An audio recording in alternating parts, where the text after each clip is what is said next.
तेजस्विनावधीतमस्तु मा विद्विषावहै। ॐ शान्ति शान्ति शान्तिः।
We will continue with the Verilog DCTQ controller design, and we stopped last time here for ready signal, and ready signal is turned on only if this condition is met. This condition is given here so long as the start is asserted and we have the counter 0 1 here. This implies that we have already processed DCTQ for the previous block, and we are about to start, in fact started already the current block, and just at the beginning.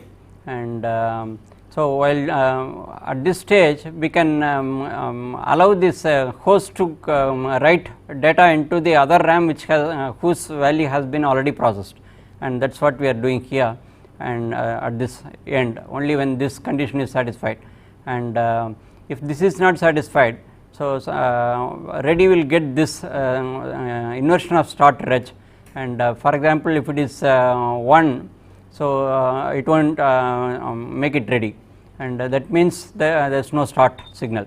And on the other hand, if start is asserted and count value is something else, and then also this won't be satisfied, and therefore this will be 1 will be inverted, and it will continue to be low for other counts as well. And here we produce DCTQ valid signal, and in order to have this we have to have one more signal which we will see why it is, and during reset we reset both these signals, and if a hold is encountered, so what we do is then DCTQ valid must be switched off, because the DCTQ processing is held now. So valid signal also must be withdrawn, that is why we are doing here. And so you remember that the pipeline was 45 for before DCTQ starts out, and DCTQ valid goes high only at this stage, because of this it is going, and that is for the counter 1 being equal to 44. And now, and at this stage we also make this signal 1, and for this purpose, for example after this it keeps on processing, at that point of time let us say the hold comes again. So what will happen, DCTQ is forced to 0, and once it is withdrawn it will come to this stage. So, what will happen here, and earlier it was DCTQ 1, but because the hold has come it was forced to 0, and how to retrieve this when hold is removed and continue from where we left, that is possible only if you make this once again 1 from 0. That is possible by copying this contents into DCTQ value, which we do here at this step, and if nothing else, then we just preserve the contents. And next is signal is start reg, which we have been using before, and for this the condition is start equal to 1, and this is, mind you, it is not a start register or start next, but actual start input itself, and when the start input is applied, and it will be sensed only when counter 1 is 0, and then only it will assign 1 here for the start reg, that is this condition here. So, this will take place 1 clock cycle later, and in the next case, suppose start is 0 and then counter is 62, implying that it is the end of the DCTQ processing, nearing the end. So, what happen at that point of time, if start must goes to 0, then it what should happen, it must reset the start here, and that is what it does here.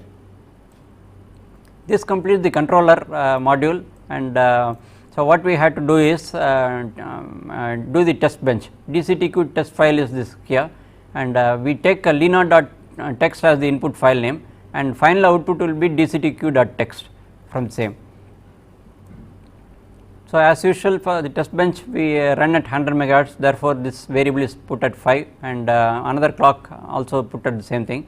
We define a variable called number of blocks to indicate how many blocks there are in a 256 by 256 pixels, each block being 64 pixels. From this we can get this, and this is the design module which we include here, and then start the DCTQ test module here, and reg are all inputs that we need to declare here,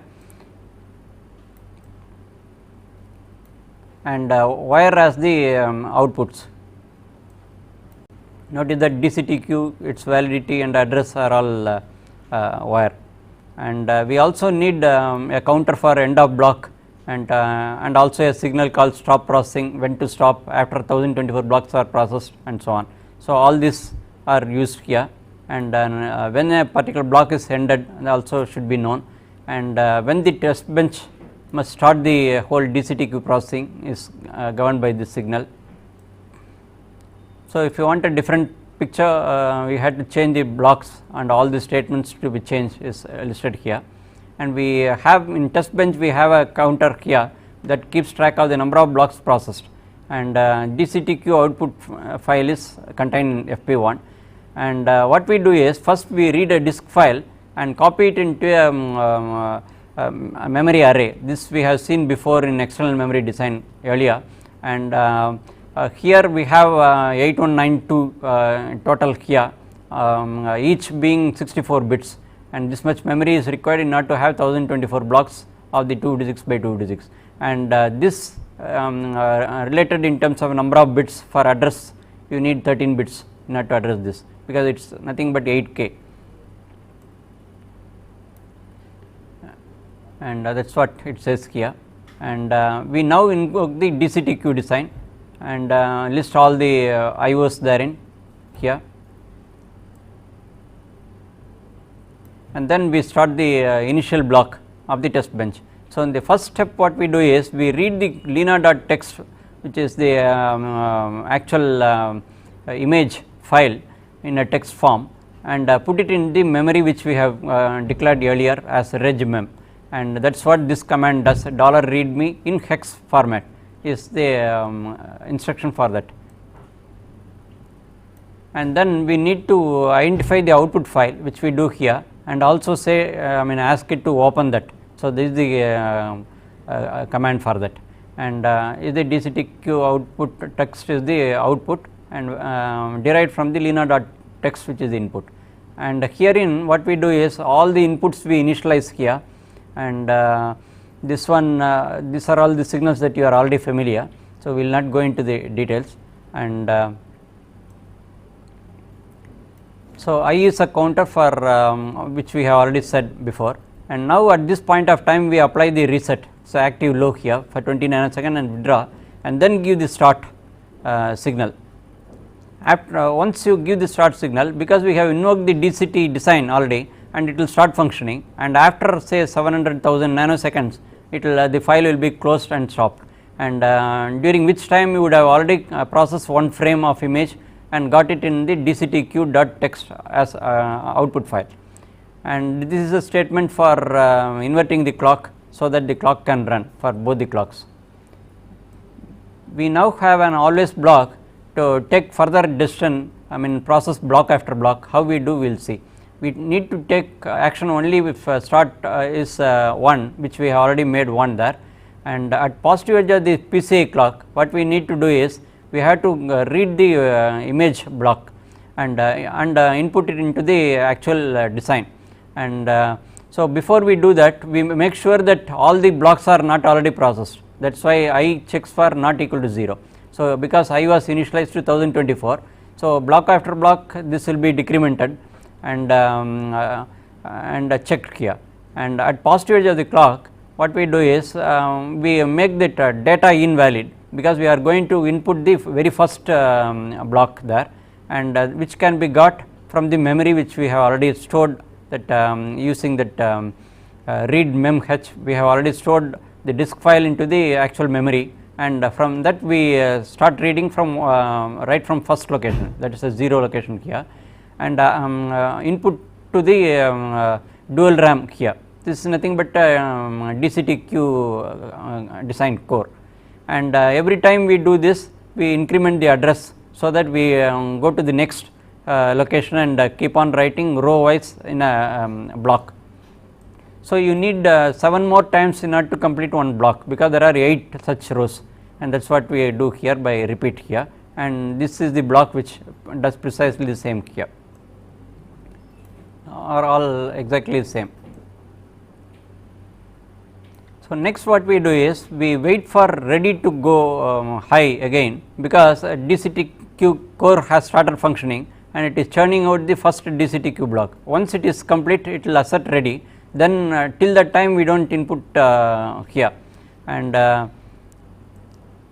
so only at this point of time what we have done so far is we have merely input one block of image data into the dual RAM. So, now we have to start the DCTQ process, so that can be done only by asserting the start signal here, and we keep repeating this for block after block. That is why we are decrementing from 1024, then it becomes 1023 and so on, finally it will become 1. When it becomes 0, it quits the always block we have seen before, and in addition to this, so we have to have a counter for counting number of blocks processed, and then compare it with the number of blocks we have already given at right at the beginning, which is 1024. So, when the 2 equals, this is the running counter, and then we stop, so and close the file, that is what is here. So, next thing is we need a signal called stop process in order to stop the entire thing after one frame is already completed, DCTQ value computed and stored in dctq.txt file, and this expression does that precisely. The running counter is examined for number of blocks, and also we see that end of block is also 1, only then we take this action, and if that is not met, that means DCTQ processing is still going on. Only then we write into the output file, which is dctq.txt, and if it is 1, we will not write here. So, that means stop process will go right at the end of all the blocks being processed. So, in the next step what we do is we had used end of block. This is generated by just examining address equal to 63. This is the running address of the DCT coefficients, and 63 means it has just now processed all the 64 coefficients. So, we set it to 1, otherwise we set it to 0, and that is how we count this in the next using advanced increment for the end of block counter, and which we process here. And whenever this end of block is 1, only then we increment the thing, that is how it is taken care. This completes the test module as well. So, here we have the simplified results for the DCTQ processor, and you will notice that it operates at about 100 megahertz here, and this is the device, very same device we have used for RAM, ROM and multipliers, adders etc. earlier, and it lists all the primitives that it has consumed. This here too, and then it has taken 16 by 1 RAMs, 128 in number, and it has taken 3728 which is 25% roughly of 600,000 gate capacity FPGA, and in Xilinx we will have a little more optimization here, maybe 3200 here, and this may remain same. The input for Xilinx is DCTQ.edf, and which we generated from Simplify, and it has mapped the same device, and it lists number of slices etc. You notice that number of LUTs it has optimized from 3700 to 3200, and number of gates count for this particular DCTQ design is around 124,000 gates here, and we will see the waveform, so that we can verify whether it has functioned correctly or not. So, these are all the different signals listed here. The signals are over 100. It is physically impossible for us to take all the signals. The vital signals we will examine here. So, for example, this DCTQ is here and its validity is here, and notice that no DCTQ is coming over here. These are all different counters we have used, and one R and W signal also we will examine. And in this first thing, what is happening is DI gets the dual RAM input, gets the first block of data. This is DIN valid, and you can see here this a counter running here 0, 1, 2, 3, and precisely at that point data is input and data invalid also is high till 0 through 7. That means 8 such writes are possible. Each write will be total 8 bytes here. You can see 16 digits of hexadecimal. So, and once then it data in is withdrawn, and after a while only it will be written here, and this signal is the ready signal that you have at the bottom. So, it is normally ready, and then when the first data is written, it temporarily it will be withdrawn and once again asserted when counter is 1, which we have already seen in the design. And here just remember one aspect here. I think we are starting here, the start pulse is here, the start pulse is here, that is the third waveform, and it is happening right at this point of time. And although this is happening at this point of time, it will be recognized only at the positive edge. It has missed the clock marginally. So, this edge will be noticed only here, and once it is noticed, the start is converted into another start edge which we have seen in the design, and that will come only one more clock cycle here, and therefore, only at this point of time where this is 0 here is the actual start happening there. So, corresponding to this 0, you can see this is also 0 here. This is nothing other than counter 1. So, this is that different counters we had used for keeping track of the pipeline, and so you would notice, let us just remember when this 0 starts, and that corresponds to say 185 nanosecond here, right at this point, right, and simultaneously at the same point R and W also switches control from 1 to 0, so that another RAM can be written here. So, now what we are going to do is counter 1 is 0 and starting to count implies that the first block of DCTQ is going to be processed right from here, and so this because the start pulse takes effect only here. So, this happens to be 185 nanosecond, which I have noted down, and let us go on to the second one and see what it has to tell. So, you can see that data in being applied once again, it is not applied right here because it is not at time. So, what is happening here is actually this counter 1 is still running, and you can see it has just crossed only 10, 11 etc. So, at this point of time what is happening is and precisely when counter is 15, we have seen in the DCT controller, then only counter 2 must stop. This all the likewise counter 3 will stop only for 20 actually. So, here and although it appears to be 21 here, and it is actually 20 we have enabled the counter. The actual counter itself will take place only 1 clock later on, that is why it is deferred here. In fact, you can see right here the 0 must coincide with 20, that is what the implication. So, we have precisely got the same thing earlier for 15, you can see 15 and 15 start here, and here I think I have to examine that. So, I do not clearly remember what value it is, and similarly this for the next counter 0 is 20 we have seen. These are all the pipeline. If if you make a single mistake, even 1 clock cycle this way or that way, you will not get proper output, everything will be totally in disarray, and this is what the waveform says, and this one gives further say we will straight away go to DCTQ and the counter here, further counting has taken place for the here, and now at this stage the last counter has gone, it is counter 4 here, and it is happening at 35, you remember 35, you must be remembering 20, 35 was okay, and then it starts counting. Similarly for DCTQ, address also will be given by the last counter, that will take place only at some 44 or so, you can see 44 right at this point of time, and now you notice that this is the DCTQ, the very first DCTQ block has come only after the 45 clock cycles, so right from the start. So, at the start it was 185 nanosecond, now let us see how much time this is occupying here.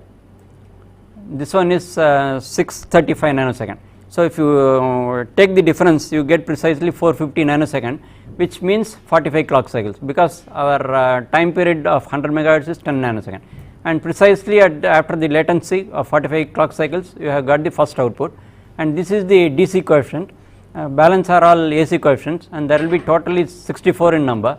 If you go through that, we will go into the other waveforms.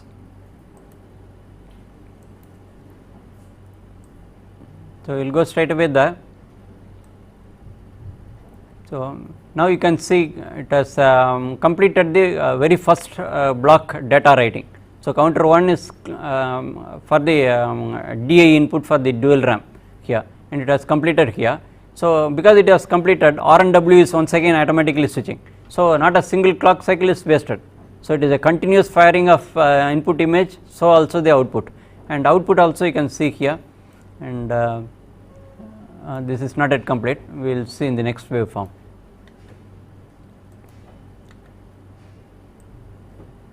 In the next waveform, you can see this is the address for the coefficient, and you can see here the coefficient number is 63, which means 64th coefficient is just now processed, and immediately without any wasting clock cycle it starts processing the second block, next block.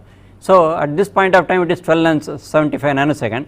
The start of the block was at 635 nanoseconds we have seen. If you take these two difference, you will get precisely 640 nanosecond. If you divide by 10, you get 64 clock cycles. So, exactly our claim was every coefficient is created at every clock cycle. So, this is proved and it is continuing here, and that is what we want to see there, and it keeps going there, and we have some more waveforms.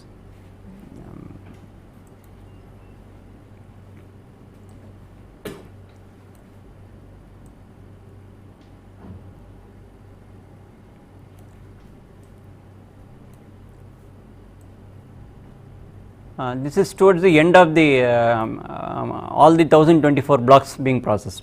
So, that is the start here. This 4B now shown not in decimal but in hexadecimal, just for a change, because the output file derives only in hexadecimal, and you can see that AC coefficient here is first AC coefficient is 8, other things are 0. So, as we mentioned before, DCTQ succeeds in making most of them zeros, only few non-zero coefficients will be there. First coefficient will always be a very high value, that is for DC coefficient, sorry. And this is the last of the previous last but one block that is processed here, and so towards the end it keeps going. So, in the next, this is the last waveform. Let us see towards the end of the block, very end, we have what is called a stop processor processing after all the 1024 are done, and now you can see the last quotient is 63, this address, and you can see completely not a single cycle wasted anywhere, and you can in a minute you can verify that. See, at this point of time stop process goes high, so that means indicating all the 1024 blocks are processed. We started the processing at 635 nanosecond, now we are ending the process at 655995. So if you subtract the 2, you will be getting 655360 nanoseconds. So that knock off that 0, you will get it in clock cycle, that is 65536 clock cycles it has taken for 1024 blocks. Each block is 64 bytes, therefore it is 65536, which you know as 64K. So you see the entire image has been processed exactly 1 pixel 1 clock cycle. This proves the first statement we made at the time of explaining the algorithm. We have completed the design of DCT-Q. In a similar fashion you may have to do on your own IQ IDCT, which is just inverse of DCT-Q, and we need to verify whether this DCT-Q IQ IDCT course are functioning properly. In order to do this, we will have to resort to MATLAB coding, and which we are going to cover. And before we start the MATLAB coding, let us see what we need to do for verification. I will just read out here: invoke MATLAB and run the following file for reading an image disk file which is in raster scan order. So the disk file is lena.ra, and you need to run this file in MATLAB after invoking the MATLAB. So you have also to specify what is the size, and you want to process block by block. 8 indicates 8 by 8 block, lena is the file name, and execution of this file it takes about 10 minutes, and depending upon the computer that you use. And another disk output file lena.text, which is in block format. Now it is converted into block format because we want to simulate now. So we had to change the raster scan into block format only, that is what we are doing here, so that we can use it in model sim.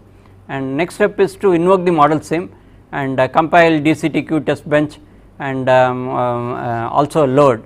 You can use these commands instead of menu, which we have seen before earlier, and also invoke the waveform and signal, select all from menu, run all command.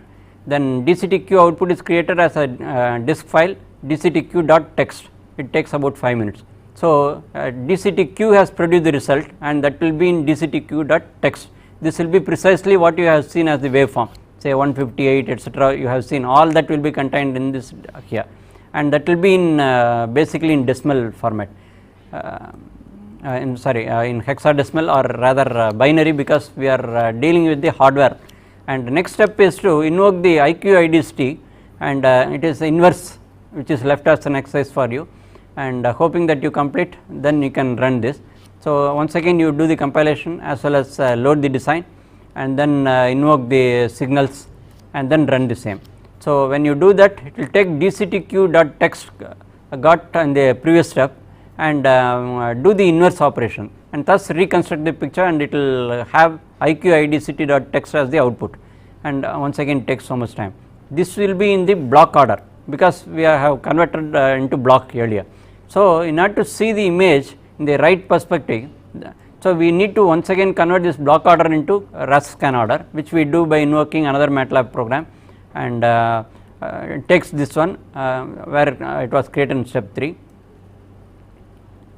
and this is the command you had to run. This is the file you had to run in the MATLAB, and IQ IDCT is the file, and execution of this creates another file called IQ IDCT.raw, and which is in raster scan order, and this will automatically be done in raster scan order. When we see the MATLAB code, we will understand that. File for displaying this reconstructed image as well as the original and lena.image. What we need to do is, next step is, we have got the reconstructed output as a file, and also we succeeded in converting into a raw file, which is raster scan order, and we need to show this, and so that we can visually see the picture and compare. For example, original picture lena.raw and this reconstructed thing can be compared visually, and then you can make it out whether the picture quality is good or not. So, and in order to have some ready reckoner, you also have a computation what is called a PSNR. It is a power signal noise ratio, and it is conducted over the entire image from reference image, that is the original image, and the reconstructed image.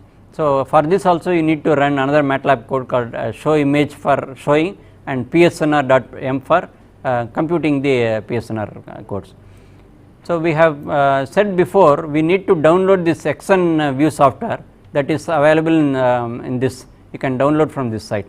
You can use that XN view in order to convert from one format to another, raw to TIFF format, etc., which we will be needing for the MATLAB code running. So, here comes the MATLAB codes. So, this is the top module. In order to read the image here, and we declare that as a function, we give the file name, number of rows, block size, etc. An example is given here, and we also have to declare the input file in as a raw format and output file as text format, because we need to get lina.text here, which will be inputting this to the model sim. So, that is what we are trying to do here. We have to declare it as a read and write here after opening the files. It is here we actually read the file, read the input file which is in REST-scan order, and next we this is a variable. In order to after reading, it will be a this image will be put into a 1D vector.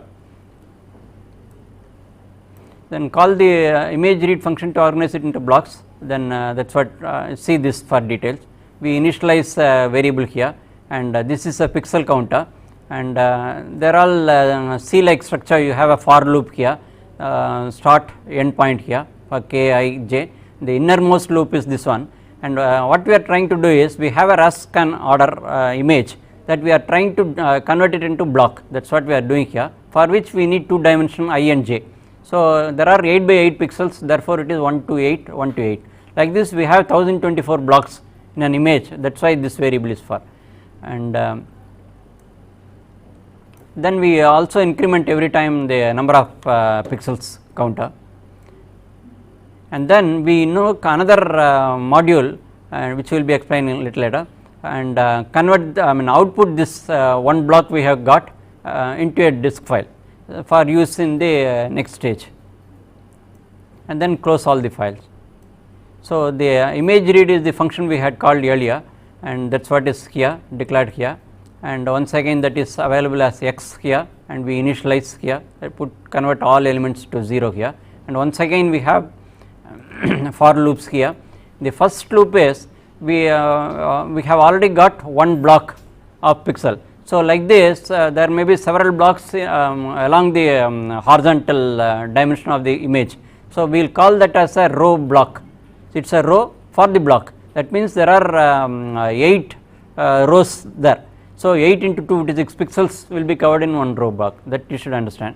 And how many such rows vertically in the picture is governed by this I here, and that one you can have from it starts from 0, and it advances as I mentioned in the steps of 8 into 256, and then the last one is for the entire 256 into 256 all the pixels minus this particular step, because that is the last row that we need to process, and and then within that row block we need to identify block, which block we are processing, and that is done by this j variable, and I is another, it starts from 1, then each block is 8 pixels in width, so each block, so it advances by 1, then 9, then 17 and so on. The very last block will be 249, and the end of that pixel will be 256, so 8 pixels there also. And here, and we have one more loop for k and m. This is to process a particular block.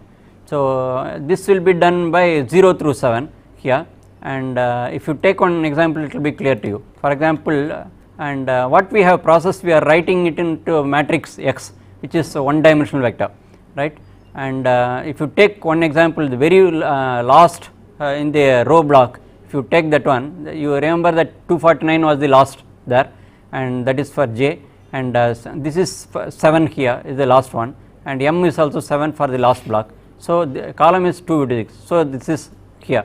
So, it precisely turns out to be 8 into 256. This implies this is the last pixel that we have processed and put here. Is that clear? And this is in 1D vector, and that is what is meant here.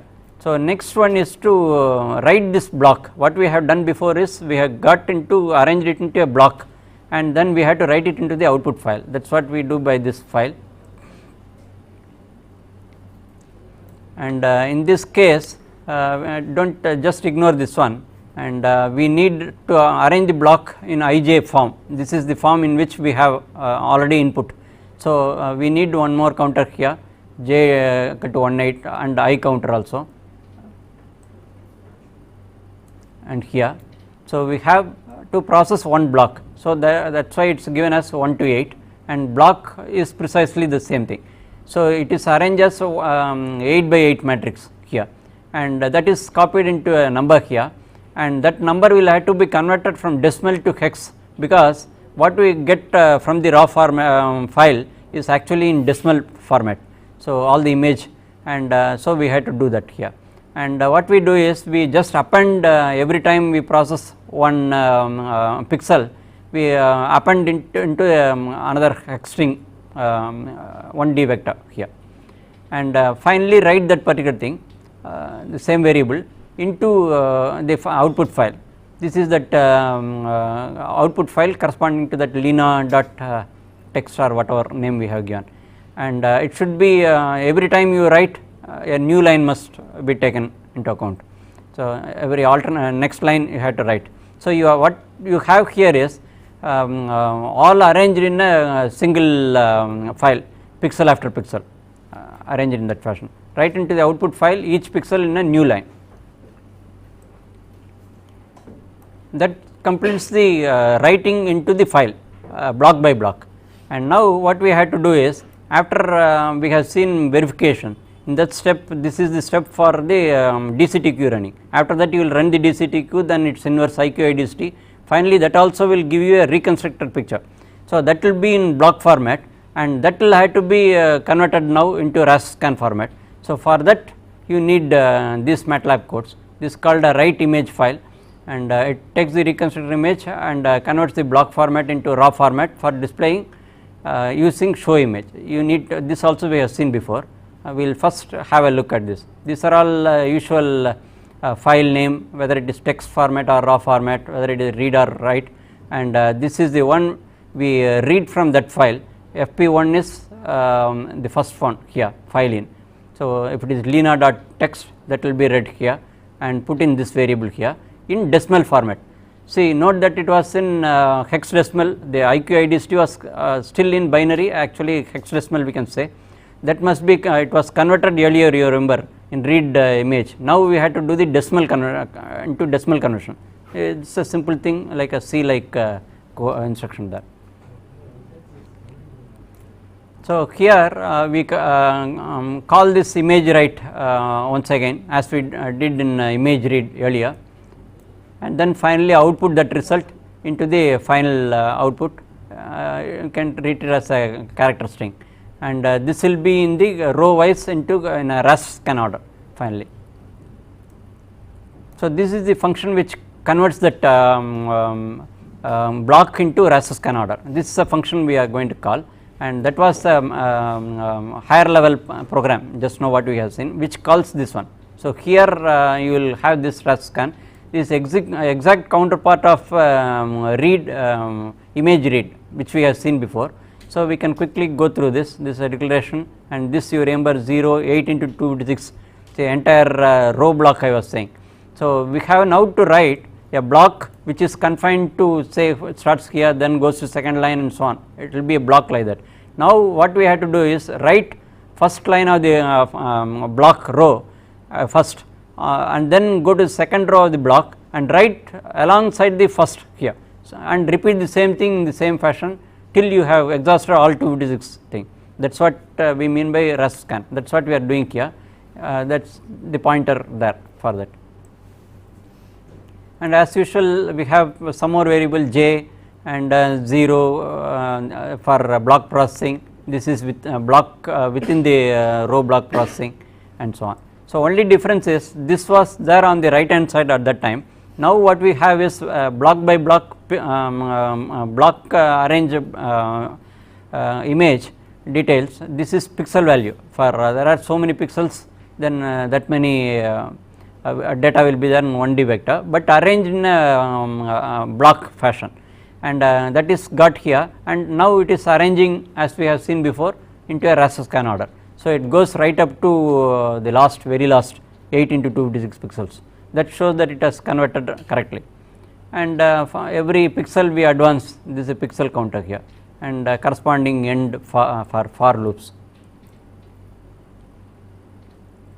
So, this is the module for showing the image, and that is the image. We have two files, one is the raw format Lena, this is the original thing, and we now have IQIDCT created by that right image here as a raw file, and here we have two loops for covering all the pixels in horizontal. This corresponds to the horizontal width of the image, and this corresponds to the height of the image. So, all the image pixels are covered here, and what we do here is we arrange it in 2 dimension here, and we convert first the image one is the actual read from that file, and that one we have to convert it into double format first, and then make it into 8 integer. This is the requirement for using the MATLAB command which we will be covering later on. That is the requirement from the MATLAB.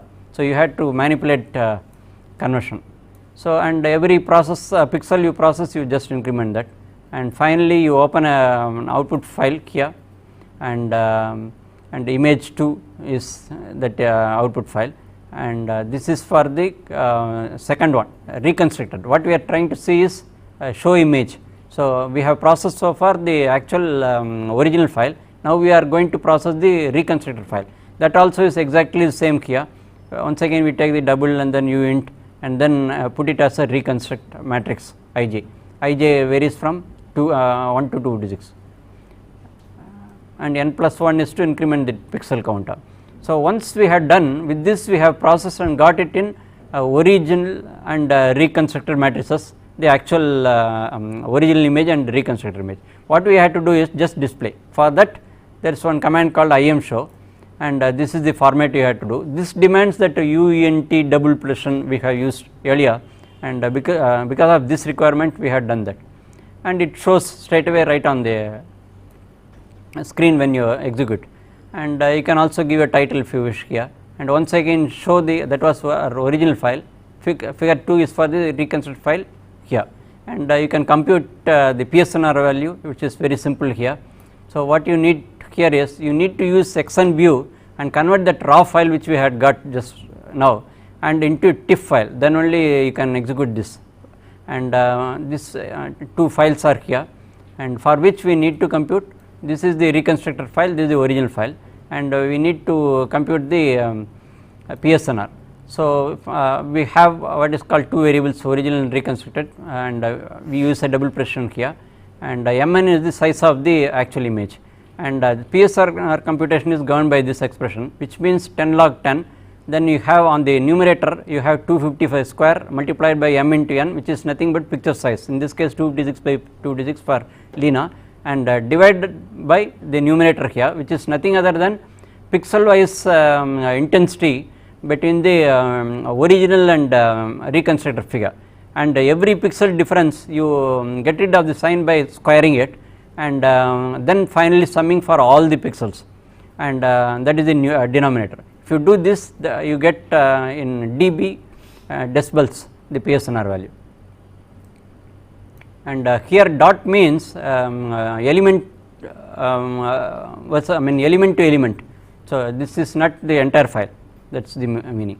If for example, if you take a Lena image, I have also done DCT as well as IDCT course, which needs change from DCTQ IQIDCT, and in which case you get a very high PSNR value, this 38.9 dB here, and if you apply DCTQ IQDCT in Verilog for this Lena image, I get a PSNR of 29.4, which is very close to MATLAB DCTQ IQDCT, which serves as the reference for checking this, and this particular thing is not explained in the present course, and it is left as an exercise for you to evaluate DCTQ, and which is merely manipulation of matrices. So, it is very easy for you to do that, and compression affected also will have to be incorporated in that, unless you do the VLC course you can't have that, that is also covered in that one, and from which you get this compression ratio to be 12.28 for this particular image. Now let us have a look at the results or the image. So this is the original image. Here what you see here is the actual original image, and from MATLAB after DCTQ, IQ, IDCT you get this image. It may appear to be close, I do not know how it appears on the TV monitor. Is there a difference between the two?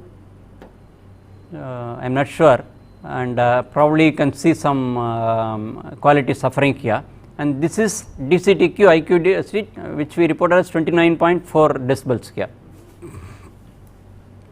and this is Verilog created DCT, IDCT, and you see a very high decibel here for this, it is as good as the original. So a good quality picture is supposed to be 30 dB and above, and a bad quality is 25 dB and below, and indistinguishable quality you will get if it is 35 dB. That is the thumb rule for finding out how the picture is, apart from the visual findings, and this is for the reconstructed by Verilog. This is actually DCTQ, IQ, IDCT applied here. So you can see that this is very close to the reference from the MATLAB thing. You can see some say this is better than that, but opinions are divided. So the point is you have fairly good image, and you are able to process at a very high rate, and that is what you have here. Now let us have a look at the implementations I have already done for DCTQ. ASIC also has been done, so also the FPGA, which you have seen to be 124,000 for DCTQ gates count. If you extrapolate area which is reported in ASIC design in 0.13 micron technology, you have only 68,000 gates for the same design, and very same design works on the ASIC platform on Synopsys design compiler, and it works at 270 megahertz, whereas Xilinx we have seen to be 1 or 2 megahertz after Xilinx place and route, and same thing was done for the other cores, for example IQ, IDCT, DCT and IDCT. The results are here, and IQ, IDCT 80,000, whereas FPGA is 114, and again speed is hit here. So this governs the speed of the overall system, because at the decoder end we need IQ, IDCT. If it is motion picture processing, we need even at the encoder stage, and DCTQ is processed at 1 or 2 megahertz, but this is the slower of the two, 81.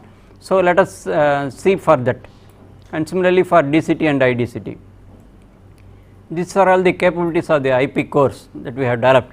And for processing a motion picture at 30 frames per second, each of the processors DCTQ, VLC, VLD, IQ, IDCT need to execute one picture frame in 33.33 millisecond or less. Therefore, the picture size is governed by this expression, which you can very easily derive, and where f is the frequency of operation in megahertz, and m and n are the width and height of the picture respectively. And if it is true color processing, is valid for both monochrome and color, 24 bits true, and pictures assuming all the 3 color components Y, CB and CR are processed concurrently. If you process concurrently, you need 3 times the chip area, but you will get a very high speed here, and the latter case demands 3 times the chip area than the former. Presently full color processing is not covered by the MPEG standards. So this in MPEG standard what is covered is we have seen before 4 blocks for Y luminance and 2 blocks for CB and CR. So this is only 6 blocks instead of processing for full color we need 4 into 3 times. So this is just half that requirement. So you can process much higher thing. So as a result the free, picture that you can process in this scheme will be governed by instead of 3 there, now it is 4.5 here. So 3 to 4.5, that is the difference between monochrome and this, because here it is 6 blocks, there it is 4 blocks, and maximum picture that you can process is tabulated here. If you take FPGA implementation here, this I have taken 81 megahertz as 80 megahertz here for this case. ASIC is 270 megahertz, and maximum picture size that you can process is 1600 by 1600, so very high resolution, and unfortunately we do not have other hardware matching this speed, although this is in spite of low frequency for IQ IDCT, and in fact I got 100 megahertz some couple of years back. I am not able to reason out why I got 80, it actually went to 102. So anyway I will take the worst case here, and if you take ASIC it will be a very huge resolution that you can process of the order mentioned here, and if it is monochrome or full color this is the case.